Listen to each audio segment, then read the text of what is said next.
Shalom and good day all, this is Healing29 back again for some DC reviews, and in these DC reviews I'll be covering The Flash issue 20 by Simon Spurrier and also Justice League Unlimited issue 6. I'll now get things ready and organised for the first one that I'll be reviewing.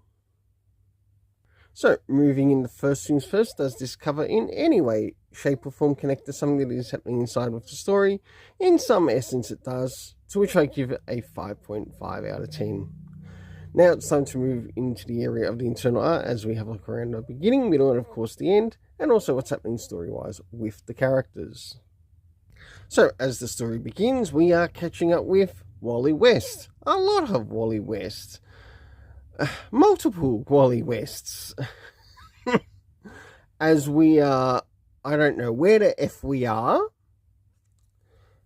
in this location, as Simon Spurrier once again has failed to notify the audience where the hell this is taking place.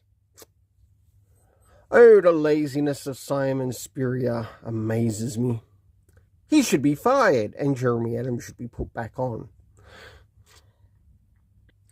As we move towards the middle of the story, we catch up with Judy Garrick. I forget her hero name in this, but I did recognize the character. We also get to catch up with Ace West, or Wallace West. There's someone else with him too. I'm not too sure if it's Jesse Quick or someone else. We don't really get all the names of the characters that are here, apart from lots of Wally Wests that are totally unnecessary for this story.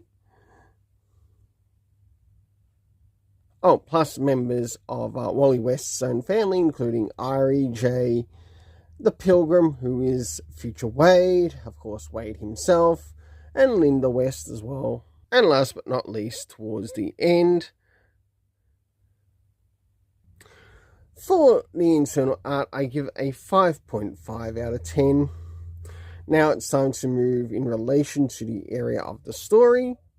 Considering how far we are issue-wise, does this story give us any comic book references to anything that might in any way, shape or form connect to what's happening within this part of the story?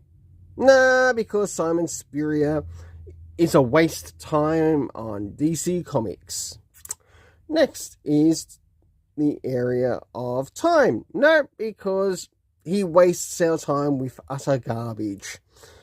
Next is the location. Well, garbage writing includes no putting in the garbage location. Which means I am personally thinking of saying goodbye to the Simon Spurrier Flash. And maybe I should just go ahead and do it. But what do we see here? Alright, about the only thing we do get out of here is actually the cast, or some of the cast of characters. Yeah, great job. Not. Of course, we have Wally West. We also have Pilgrim, Jay, Irie, Wade,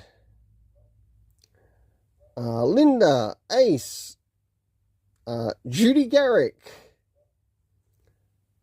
and also Captain Zero, who makes an appearance in the story. For the overall story rating, I give it a 5 out of 10. I think personally it needs a 4, but I'll stick with the 5 right now. I am not impressed with this, so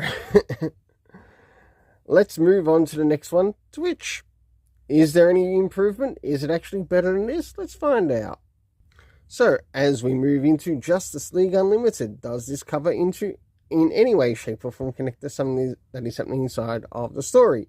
The answer is yes, it does. To which I give it a 7 out of 10. Already a big improvement from the last one I covered. Woo!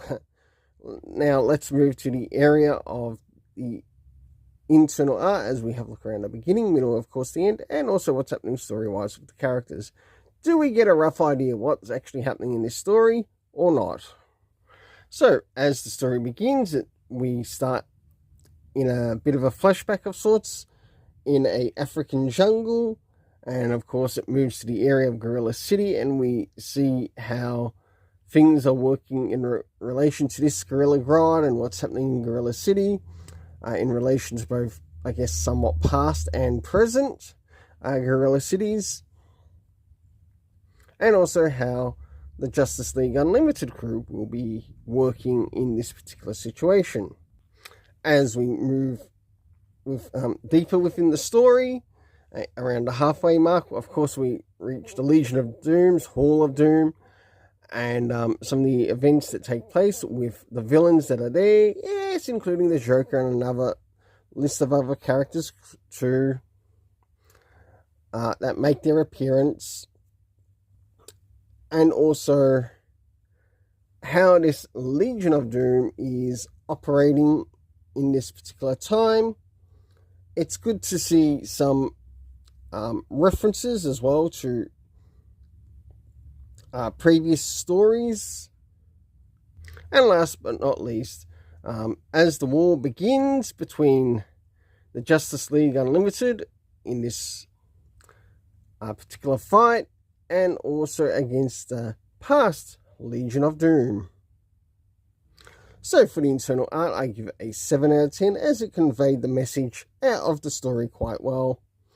Next is the area of the story itself. So considering where we are story-wise, I'm actually quite surprised to announce that, yes, it did actually include some comic book references, including some previous issues, as well as the All-In special. Next is the area of time, to which we have 2 months ago to a while ago within the story being used. Next is the locations that we get to see within the story. The jungle, Gorilla City, we had Texas, as well as the Watchtower, and the Hall of Doom. The cast of characters consisting of Gorilla Grodd, the Justice League Unlimited group. We also had the Legion of Doom, and of course the character known as Airwave, and we got to see a bit of a backstory as to how he got to be involved with them. The overall story rating I give is a 7 out of 10. Until then, let's keep it colourful and have yourself an awesome day.